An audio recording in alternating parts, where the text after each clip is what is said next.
Hello, everyone. It is Kyla and Kristin here from Nutritional Revolution. And today we are talking all things carbohydrates. Why do we fear carbs? What do we think of when we think of carbs?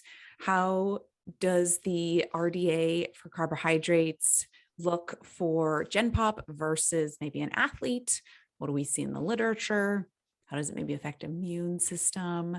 And then why are carbs beneficial, of course, and potential side effects when we eliminate carbs, definitely on the athlete population. We're going to dive into that. So before we kind of dive right in, I'm just going to let Kristin say hi, introduce herself real quick here. Hi, I'm Kristin Duyn. I'm in Portland, Oregon, and I am a sports nutritionist with Nutritional Revolution. Yeah. All right. So we are going to start off with Carb Fear. And I'm going to list out some diets for you guys that I'm sure many of you have probably heard, but I think diets are one of those reasons why carb fear potentially happened. And I think we've seen that go in waves throughout the last several decades where there's a carb fear, a fat fear. Now it's a carb fear again. I feel like we're in a bit of a carb fear phase. And I think that's why it's important we bring this up.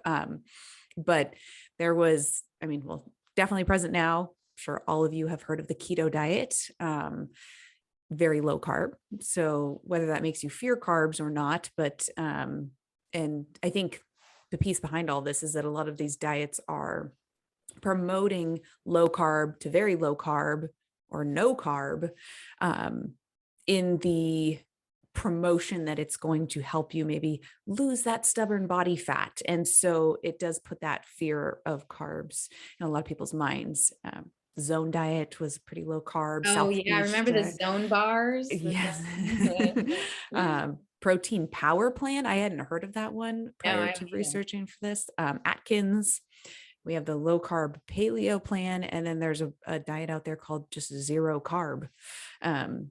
So yes, I think those put a bit of fear. Definitely right now, the keto diet is a hot topic of conversation, especially in our athletes. I got plenty of clients asking me, should I try keto?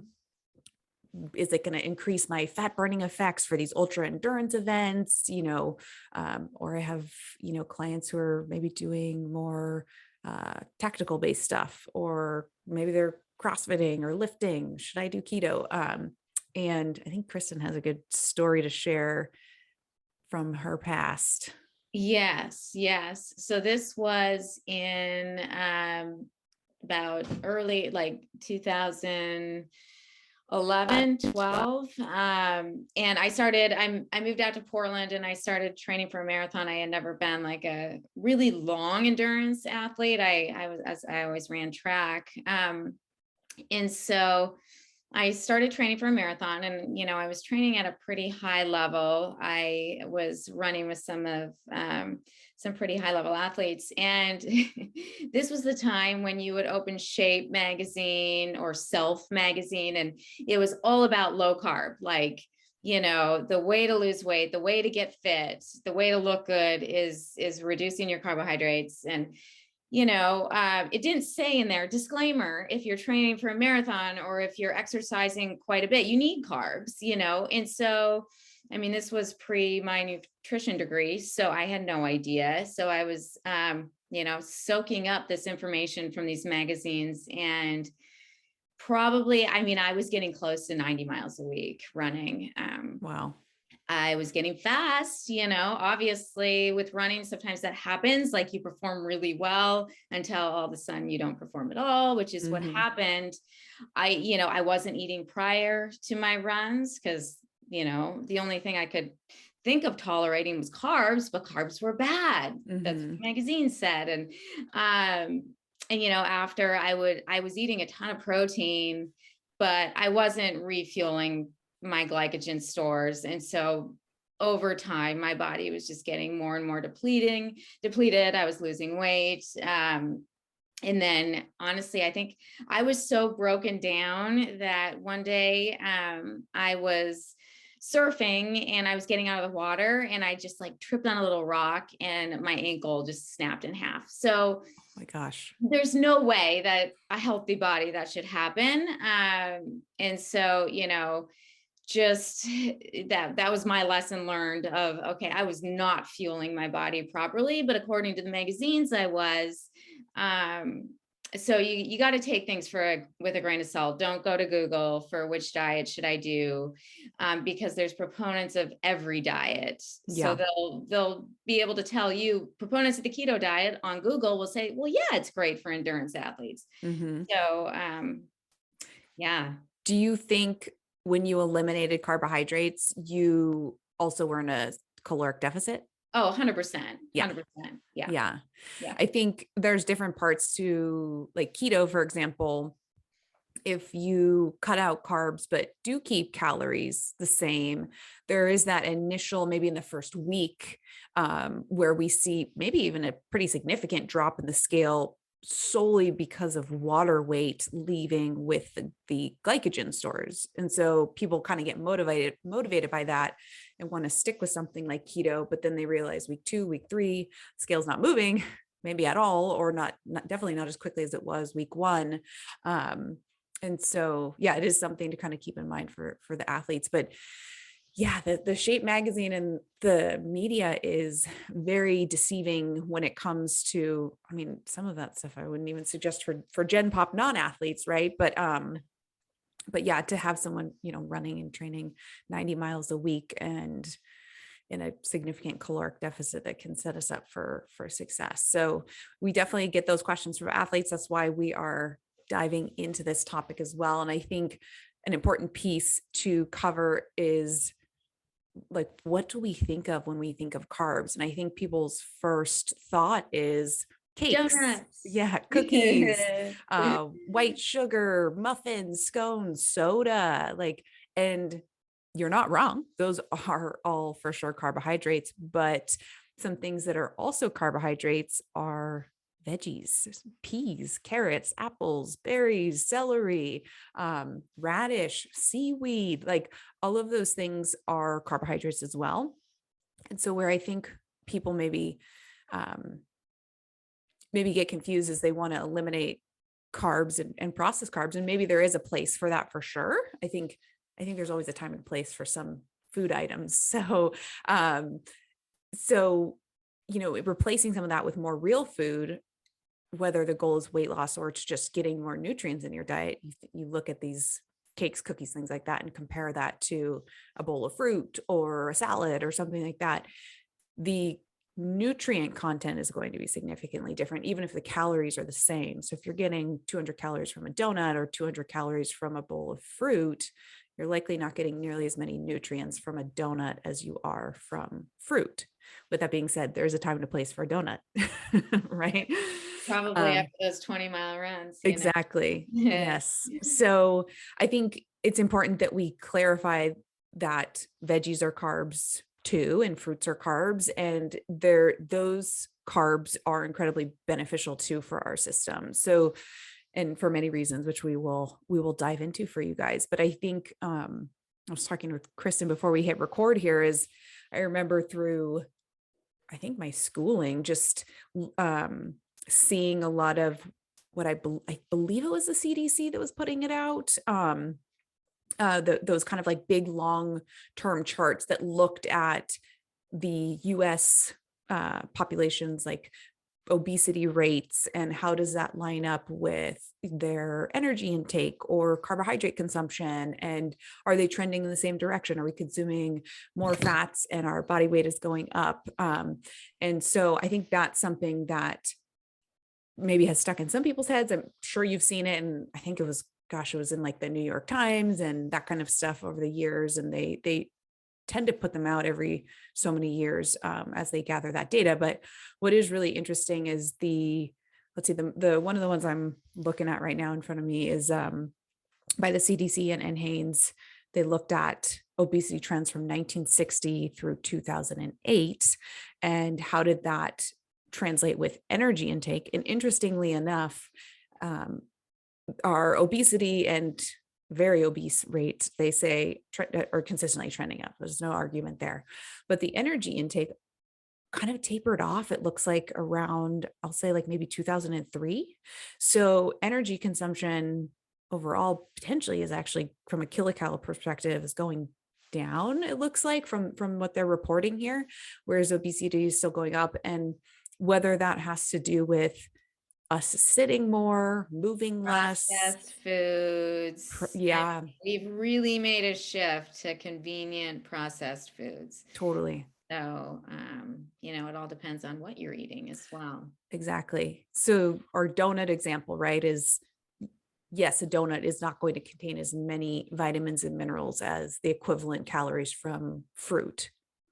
But the other piece to that is fruit is going to contain fiber, much more fiber than a donut will. And that fiber and the physical process to digest that fruit requires more energy from your body than digesting that donut. So you're literally burning more calories to digest the fruit than you will to digest the donut. So although maybe at the end of the day, you're still consuming the same amount of calories, the amount of energy you're getting from that donut is going to be more from a calorie perspective than the fruit. Mm-hmm. And I know there's also getting less of that sugar crash too. So when you have a donut, you have that sugar high and then crash, and then you feel like sitting on the couch. Whereas if you have a big bowl of fruit, you may get a little bit of insulin spike, obviously, but you don't get that crash. So you're still motivated to stay busy rather than just go sit on the couch because you feel horrible. Right. Yeah, definitely. And then there's a big piece too with the gut bacteria, right? Is gosh, I remember reading there's certain strains of bacteria that can pull more energy out of the foods you're consuming. So the type of things you eat feed your gut bugs, and we want to keep the gut bugs healthy and happy. This is probably going to overlap a little bit with our last podcast we did. So check out the last podcast where we talked all about the gut. But yeah, that is a player as well, right? So the more processed, the easier it is to get the energy from that thing. Potentially, the more likely we are to feel a little bit more, maybe less active, a little bit more sleepy, maybe even hungrier sooner, potentially too, is the other thing, because just empties from the stomach a bit quicker. So when we think about the recommended dietary allowance, RDA, for carbohydrates, the suggestion is 45 to 65% of total calories from carbohydrates. So I'm sure many of you have heard of the kind of, if you see it too on Nutrition Facts, they kind of base a lot of that data on a 2,000 calorie diet. And that will not apply to everybody, of course. It's a big generalization. But if someone is consuming 2,000 calories, that's going to be 900 to 1,200 calories from carbohydrates. That translates into 225 to 300 grams of carbohydrates per day. So I mean, throughout the day, that might be a lot more carbohydrates, I think, potentially than most people are thinking. But when you get that from rice and squash and oats and beans and all those things, that could be a lot of very filling food, as opposed to, gosh, a donut probably has at least 50 grams of carbs in it. You could eat, it would be 4 donuts and you'd hit your carb goal for the day. Or you could have a significant amount of fruits, veggies, whole grains, all that stuff, to make up that value. So just as a perspective there for the RDA. And it's interesting. A lot of my clients, when I start working with them, even endurance athletes, are not hitting that carb number each day. Would you say the same thing, Kyla? Oh, 100%. Yeah. I was talking with a client yesterday, and we are, if you're listening, we are in kind of, in mid-February right now. So I have a client who's in his base phase. He's trying to get body weight down. We had him in a cut. We got him to a place where he wanted to build back up his calories. And I was giving him the metrics just to give him perspective. And I think we'll talk about this too, and we'll break it all down, but he's an endurance athlete and does ultra endurance as well. Running, trail running as well. And he is consuming half of the suggested intake in carbs for base building phase right now to achieve the cut that we were looking for. And now we need to build from that. So when I was giving him the numbers, I was like, if you think about your body weight in kilos and what they're looking at, max end, granted we're in base phase, but when you started getting that race prep phase, 12 grams of carbs per kilo, that would have been 950 grams of carbs per day for this guy. So it's a lot, and he's nowhere near that right now. And again, we're still in base, but we'll build eventually up towards that. And so it's just a bit of an eye opener, I think, for a lot of people. 900 plus grams of carbs a day. I think that is a situation where athletes struggle to hit it, and it is where, when we mentioned in the beginning, there's a time and a place for donuts. Maybe the days you got to hit those high carbs where you cannot eat them all from beans and grains, you throw in a donut, and that's totally okay. Yeah. And similar to like training your gut while you're working out, you need to train your gut to be able to tolerate more carbs during the day. So it's something that I work on is like, okay, we need to increase our carb amount, but we're not all of a sudden just going to throw in the extra amount of carbs. We're going to do it slowly because, your gut is very sensitive and it's used to, it's not used to processing all these carbohydrates at once. So, we'll introduce more carbohydrates slowly. Yeah, I think that's smart. And we see that too in the literature over time, right? When we increase the carbohydrate consumption, whether that's even during training or just in your day-to-day diet, there's a upregulation of the GLUT4 transporters on the intestinal lining, meaning we have a better ability now when those carbs are coming through our system to actually pull them out of the intestine and into the bloodstream to be utilized. So if you're someone who, say, was following keto and eating very low carb, now you get to race day and you try and eat a bunch of carbs on course, you don't have the transporters upregulated like you would have if you had consumed carbohydrates. Which can lead to serious GI distress. Oh yeah. So kind of keep that in mind. If you're not eating enough carbs and then you try and slam a bunch on race day, it might not just be a gut training thing and a training with the foods or the fuels you're using on course. It could be just a day-to-day, you're not eating enough carbs daily to get that upregulation. So yeah, super interesting. So we have a bunch of studies here that we broke down, and I think some of them are pretty, I found interesting when I dove into a bit of the literature, or actual study methods, I should say. And so we're going to dive into some of those. So one of the ones I have here is just in specific to the carb correlation with these obesity rates. And the study I'm looking at here is the carbohydrate insulin model does not explain the impact of varying dietary macronutrients on the body weight and adiposity of mice. So key thing to note here, this was on mice. So what they found when they looked at 29 different diets, they put these mice on 29 different diets, poor little mice. They discovered that actually the diets that were highest in carbohydrates did not lead to greater fat development. And in fact, fasting insulin levels decreased when consuming the higher carbohydrate diets, which was very interesting. So I bet all of you are like, well, that was in mice. And you're totally right. It was in mice. So they did a study in humans. And this study, for those of you guys who want to check it out, it was a randomized peer-reviewed study, came out in January of 2021.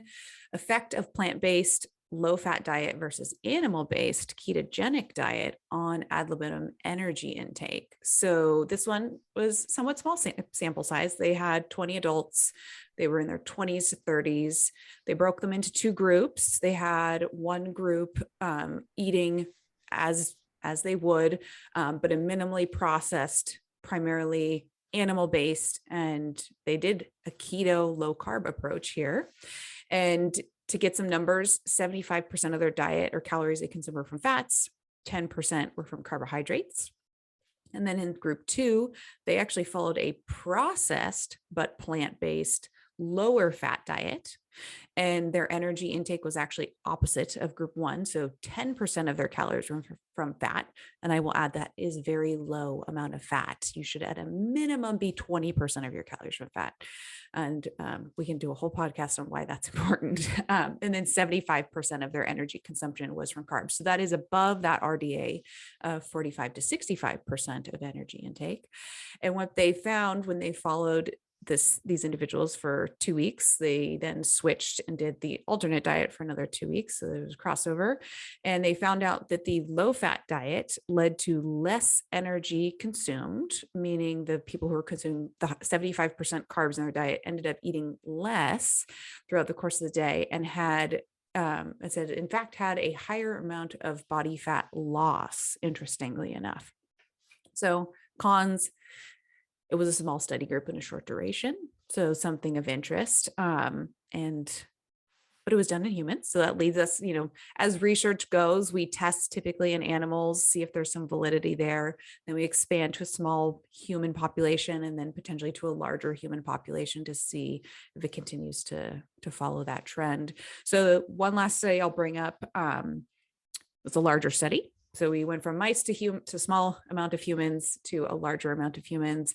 And the study name was Carb Intake and Overweight and Obesity Among Healthy Adults. This came out in 2009, so a little bit of an older study. They looked at 4,000 people aged 18 and up. So up, I'm not sure what they meant by up, but it says 18 and up, and they followed them for 2 years. So this is a large sample size, a long duration. They did use 24-hour dietary recalls as a reference, which there can be some room for error in that for sure, like with any testing stuff. But, and what they did find was that those were consuming less than 40% of their total calories from carbs were more likely to be overweight or obese. And whereas those that fell between 47 to 64% of their energy from carbohydrates actually had the lowest rates of being overweight and obese. So very interesting kind of transition of the studies there. So, and I think we're going to see a lot more studies come out now. Oh, yeah. So it seems to be something that's very trending right now. So Definitely. hopefully, they're doing the research now, and, once those are peer reviewed and published, we'll have access to a little bit more. Yeah. So I think we should dive into why the heck are carbs beneficial? So I'll chime in. First one, fiber. I will say if you're eating plants and veggies, or sorry, fruits and veggies, plants, things like that, as opposed to processed foods, there's more than likely going to be some fiber present. That fiber is going to help promote a healthy gut microbiome. It's going to help with satiety, bowel movements, all of that stuff. It can help promote sleep if you're doing some carbohydrates before bed.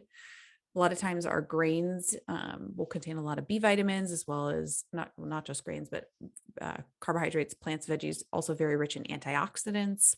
Mm-hmm. And then from a performance perspective, especially if you're doing high intensity sport, carbohydrates we see across the board in the literature are going to continue to help you hit those intensities, as well as glycogen replenishment post those high intensity exercise or events. And then if any of you have experienced the bonk during or hitting the wall. Oh my gosh. Have you, Kyla? Yes. Oh my on the God. bike. It's not fun. No, I've actually done it in a few races where literally like bike races where I was like, how do I get off? Like, can I just like bike off a cliff? Cause I can't, I mean, literally it's such a weird feeling. Like you cannot turn your legs over. I had to, my very first bike race, I had no idea how much you needed to eat going from, running to bike racing. And it took me 6 hours, and it had like 8,000 feet of climbing. And I was eating like I ate on a run. Like I would, like every 30 minutes, I'd be like, oh, I'll have two chews. And then literally I think I was like at hour 4 or 4.5, my body, it literally shut down. Yeah. And I could not pedal. You just want to fall over and go to sleep or something. Did you carb load before that event, do you know? Oh, no. I knew nothing about that. I knew nothing about how to fuel properly for these endurance bike races. So no, and I probably had a pretty small breakfast, to be honest. Yeah. And that's interesting too, to see where you hit the bonk, right? And it all is all dependent on intensity and duration and how you're eating prior, but 4 hours in, a good stretch. Like you made it pretty far I considering. did, but I think, given my running example, I think my body can go until it can't go anymore. Yeah. Like everyone's different. Some people will experience that like slow, like, oh, I'm running out of energy, which I think is a good, because that's kind of a Mm-hmm. signal of eat more. Yeah. Whereas me, I like go. And then all of a sudden it's like crash. Yeah. Yes. Yeah. Really quick, right into the wall. Yeah. With that, talking about glycogen stores and bonking or hitting the wall is we know that when you are fully glycogen loaded, whether you did a glycogen load or a carb load or whatever you want to call it, prior, that in certain intensities, you can deplete your entire body's glycogen stores in 45 to 90 minutes, Oh yeah. potentially, if you're doing Yeah. an all out effort. So to have made it 4 hours, I think it's, Well, I think a lot of it has to do with biking too. yeah, Like, I mean, there's no way that you could run for 4 hours on that. yeah. But yeah. I mean, it's definitely, and I work with a lot of runners, and a lot of them come to me and they're like, well, I'm training for a marathon, and I'm just dreading hitting the wall at mile 21. And I'm like, Mhm. why are you going to hit the wall? Like Yeah. if we fuel you correctly, because hitting the wall, a lot of runners think that hitting the wall is just their body getting tired. Maybe they're not trained enough, but that is not true. Your Right. body is running out of fuel. Yeah. And so if you fuel, I mean, yes, you have to train, obviously, but if you fuel your body properly for that marathon, and during the marathon, you're taking in enough fuel to keep your glycogen stores up, you're not going to hit the wall. Yeah. Yeah. I think that's one of I love getting that feedback from clients when they start even just adjusting their carbohydrates during their training sessions, when things start to ramp up and they're like, oh my gosh, I felt like I could just keep going. It's like, that's Yeah. good. Or I didn't Yeah. feel like I needed to like take a nap later that day or dive into who knows what, the popcorn bag. So yeah, if you're fueling properly during, I mean, you should be able to push yourself a good chunk, so long as, you have that training aspect behind it as well. Let's see. So we talked about avoiding the bonk. The other interesting thing and cool thing, I think Kristin, you'll probably have some nuggets to add to this, is the ability of carbohydrates when consumed post-training can help with immune system functioning. And there was, I forget the researcher's name. I think someone was talking about this in one of our recent seminars we were attending. Do you remember that? No. No. Well, I will give a study example too that I pulled, which I found once I actually dove into the research and the methods of the study, I found it very interesting and surprising. So I want to share this one with you guys, but it was taken away and it's actually used in textbooks as a reference to support immune system, which I found very interesting. And I'll dive into why that is. It was a double-blind, placebo-controlled study. It was done in Marines. And the study was titled Post-Exercise Protein Supplementation Improves Health and Muscle Soreness During Basic Military Training in Marine Recruits. So they were looking at protein intake, but what they do is they also look at carbohydrates with that protein post-exercise. And I'll read you what some of the results had to say here. But basically, they broke the Marines into 3 groups. Group A had nothing post-training, no carbs, no protein. They said they gave them actually a 0-calorie breath saver mint was all they got post-training as their control, or sorry, their placebo. And then the control was, they said it was a confection orange slice. And Kristin and I were trying to figure out what this was. And I just picture those chocolate oranges from like, I don't know, what was it, the early 2000s that were wrapped in orange tinfoil. Maybe they gave him one of those. But basically it only contained 8 grams of carbs, whatever it was that they gave them, and 3 grams of fat. So that could be a piece of a dark chocolate orange slice potentially. And then group C consumed a product I'd never heard of before, but it was called Pro Jogmate, which I found out is a protein that's used for food fillers and jellies and milk. Interesting. But that had 8 grams of carbs, 10 grams of protein, and 3 grams of fat. So similar breakdown as the confection orange slice minus the confectionery orange slice didn't have any protein. So carbs line up, fats line up in both groups, but the protein was 10 grams in the JogMate group. So what they found out was that the carb protein group, the JogMate consumers, group C, had 33% less medical visits, 28% fewer visits for bacterial and viral infections, 37% fewer visits for joint problems, and 83% fewer for exhaustion. So that's fascinating. yeah. And so, yeah, what I was really surprised by is I was thinking like, man, I got to consume, 60, 80, 100 grams of carbs, but Yeah, that 8 grams is 8 grams of low. carbs. Yeah. Apparently, So just think what you can do with more. yeah, yeah, made quite the difference there in the marine group, which I thought I was surprised by that. So what are some of the side effects of carbohydrate elimination? Well, I gave my example at the beginning. Yeah. So one of the things for sure we will see, I'll start with female athletes first, is like, or females potentially too, just across the board. If we're looking at menstruating women who are following a low carb diet, it can potentially impact that sex hormone production by actually stimulating or kind of triggering that kisspeptin neuron in the hypothalamus. So many of you are probably familiar with that HPA or maybe the HPG axis. So the HPA is the hypothalamic pituitary axis, or sorry, hypothalamic pituitary adrenal axis. And then the HPA is the hypothalamic pituitary gonadal axis. So that's the hypothalamus talking to the pituitary, talking to your gonads. So talking to ovaries for women, talking to the testes for men. And the hypothalamus wants to secrete something called gonadotropin releasing hormone, or I'm going to call it GnRH today. And that talks to our pituitary. It's also in the brain and tells the pituitary to release FSH and LH, so follicular stimulating hormone or luteinizing hormone. And those talk to our ovaries to tell them to produce progesterone and estrogen. And that then feeds back to the hypothalamus. But what we know with women is that women tend to have actually a greater amount of these kisspeptin sensing neurons than men. And so we tend to be a little bit more sensitive to things like a low carb diet or even just a caloric deficit. And that signaling to the kisspeptin then basically tells the hypothalamus to not secrete GnRH, and it basically stops that whole cascade.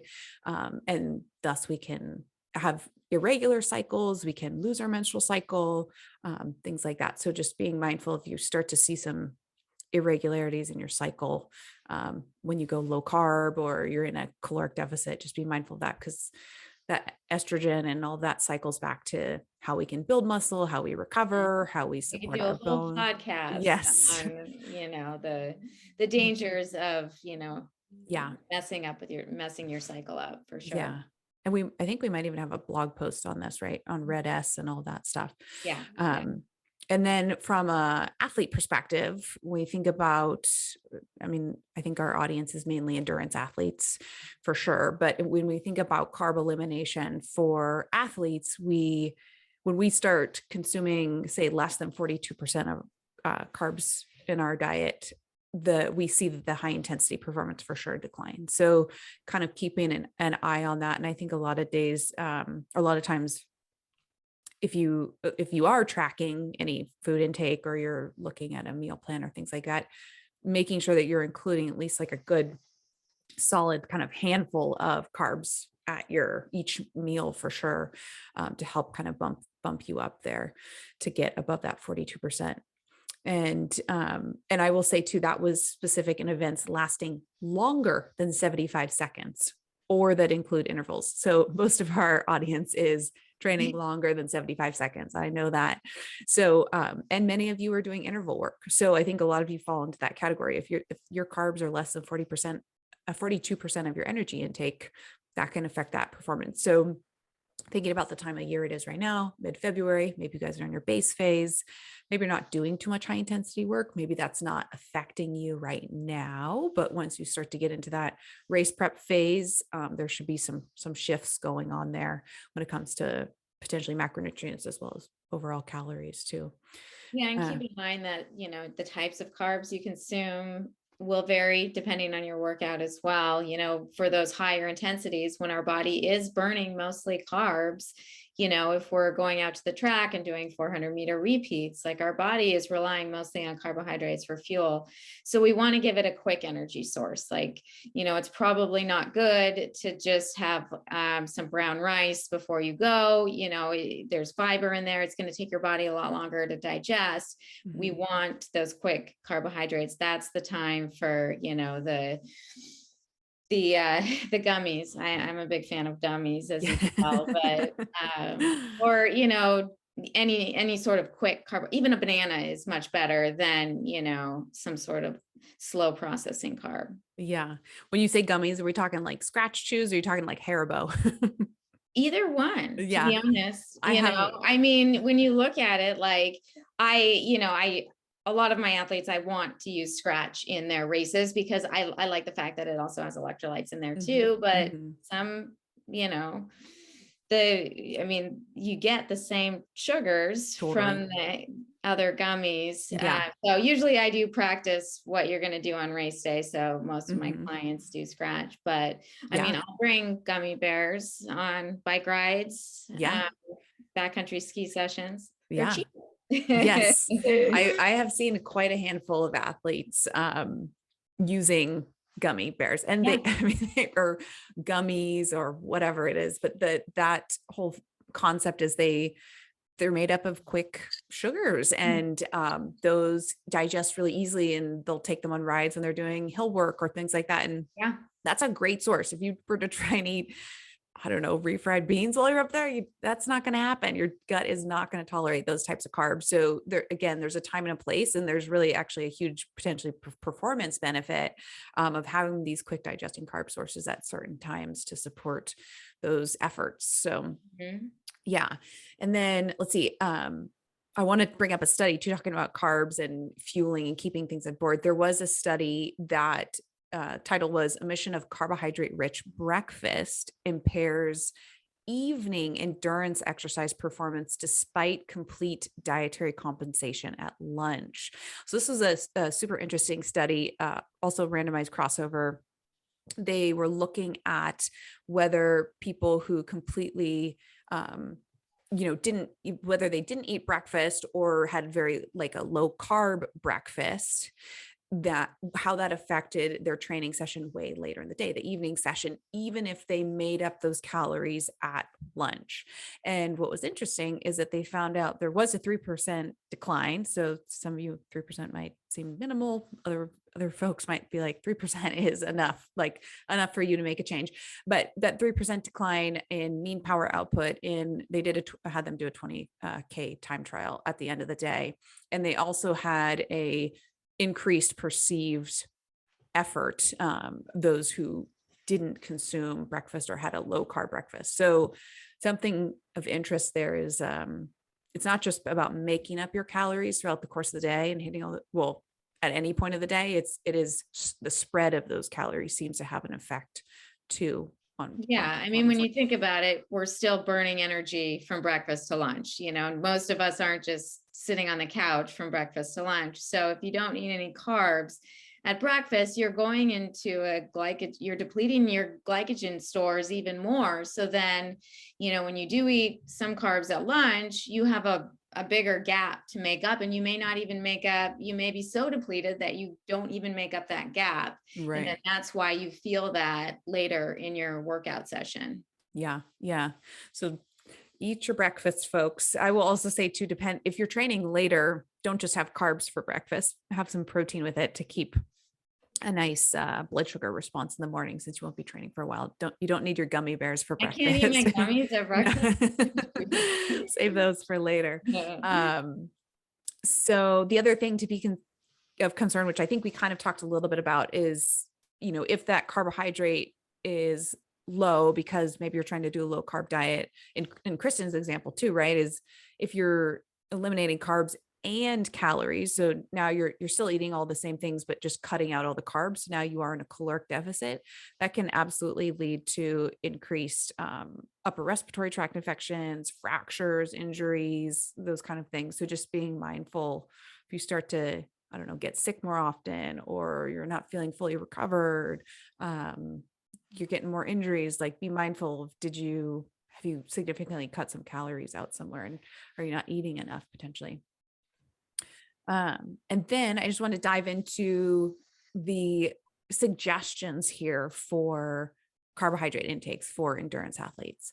So there's some similarity here. These were put out by the ISSN and I believe the Sports Nutrition Handbook for Professionals, by the American or Academy of Nutrition and Dietetics. I think they used to be American something other. They say for cycling, 7 to 12 grams per kilo. And then for endurance and ultra endurance, we talked a little bit about this with my client example, 5 to 7 grams per kilo during your light training phases, and then 7 to 12 grams during the heavier training and race season. And then if we think about people who are doing track, they're also suggesting 5 to 7 grams per kilo for those high intensity events that are shorter. So 100 to even up to 10,000 meters. So that's about a little over 6 miles, I think. And so as an example, if we're thinking about a 70 kilogram athlete or someone about 150 pounds, that's going to be 5 to 7 grams per kilo is going to be 350 to 490 grams of carbs per day. So kind of, again, keeping that in mind in perspective, a banana will give you roughly like 20 to 30 grams of carbs. So if you want to put that into how many bananas you would need to eat a day, it's a lot. But, and then for the 7 to 12 gram per kilo range, again, 70 kilogram athlete or 150-ish pounds, that's 490 to 840 grams of carbs per day. So again, keep that in mind. We need those carbohydrates for sure for our endurance athletes. And the carb reliance will, as we mentioned, increases that intensity, ramps up, right? And then what about in and around training carbs? What's your go-to for, do you use the 1 to 4 gram per kilo pre-training carb for some of your athletes if they can tolerate it? Yeah, I mean, if tolerable. A lot of my athletes work out first thing in the morning. They're busy parents, professionals. So that's a lot of carbohydrates to eat in the morning before you work out. For me, it's more like, I want 30 grams. And especially if you're working out, over 45 minutes, if you only have 30 minutes, I at least want 30 grams of carbs, and let's just try to get those in. And then if it's a longer session, we can start fueling the session during, but asking an athlete to eat that many carbs before a big session, I do for, weekend bike rides. If you're going to go out for a 4-hour training ride on the weekend, usually you don't leave your house till 9:30, 10. So you do have time, and that's where we can dive into the big bowl of oatmeal with the bananas and a piece of toast with nut butter. Yeah, I think that's great. I mean, that is a big piece of it. I mean, you look at these suggested calculations, and something that needs to be considered is the athlete and the time of day they train, and what time do they wake up, and how much digestion time do they have, and what is their stomach tolerance? More than likely, most people aren't trained right now to jump out of bed and even consume 1 gram per kilo of carbs and go train. So just being mindful of what that is for you and what sources work for you. And do you want to build that up a little bit? How do you feel in your performance? Definitely the greater the intensity of your session, if you can get some carbs in, for sure that will benefit that. And then for post-training, we're looking at the suggestion is 1 to 1.2 grams per kilo carbs, or we can think about sometimes that might, for some individuals, might just be 20 to even 30% of your suggested daily carb intake can be helpful to get in post-training, just to kind of help get that ball rolling. We talking about these numbers of like, what do we say, 840 grams of carbs for a 70 kilo, or was it 840 or 9? Let me double check here. Yeah, 840 grams of carbs for a 70 kilogram athlete. I mean, that is if you're not consuming some of that post training, you have a lot to make up elsewhere. So that could be, what could that be? That's 168 grams of carbs potentially post training for an athlete. And then Kristin has an example here of what 70 grams of carbs looks like. Yeah. Yeah. Cause I mean, we're all athletes and we understand that immediately when you're done with your session, you don't feel like taking in 280 grams of carbs. So that's a lot, but we want to get in, I like a 3-to-1 ratio, which usually is around like 70 grams of carbs. And then, obviously we want you to keep eating carbs later throughout the day. But an example I give a lot of my clients that's perfect is a burrito bowl, which equates to 70 grams of carbs. And it's 3/4 cup brown rice, a 1/4 cup cooked corn, 4 ounces of shredded chicken, a half a bell pepper, a 1/4 cup of black beans, and a half of avocado. And so that equates to 70 grams of carbs, with about 25 to 30 grams of protein, which is an ideal ratio to get post-training, immediately post-training. And, usually athletes can stomach something like that. If not, we go to the recovery shake. And then, once again, you probably want another meal 2 hours later. Yeah. I love that. Yeah. I think that is something that's important too, right? Is a lot of times I love a good burrito bowl, but when you finish a run or something like that, or especially if someone's training in the heat too, we notice it more as that appetite post training is really suppressed. So that's where I go to smoothies for sure. Yeah. Find something that works for you rather than nothing at all. Right. Or really pushing that window, find a food source that works. And if you can eat a burrito bowl, get that burrito bowl in, or try a smoothie if you need to do, liquid carbs or something like that, get that in. Any other thing to add for our session today? Eat your carbs. Yeah. Takeaway is carbs are important and definitely so for endurance athletes. So don't forget those carbs. If you guys need help calculating your carbs, figuring out what your specific needs are based off your training volume, feel free to always reach out to us on our website and get a session with us. We have free 15-minute calls. So feel free to take advantage of that. And if you have any topic suggestions you guys want to hear about, feel free to put them in the chat or messages below, and we will try and get those on our list. Thank you again, Kristin. Yeah. And I'll see you next time. All right.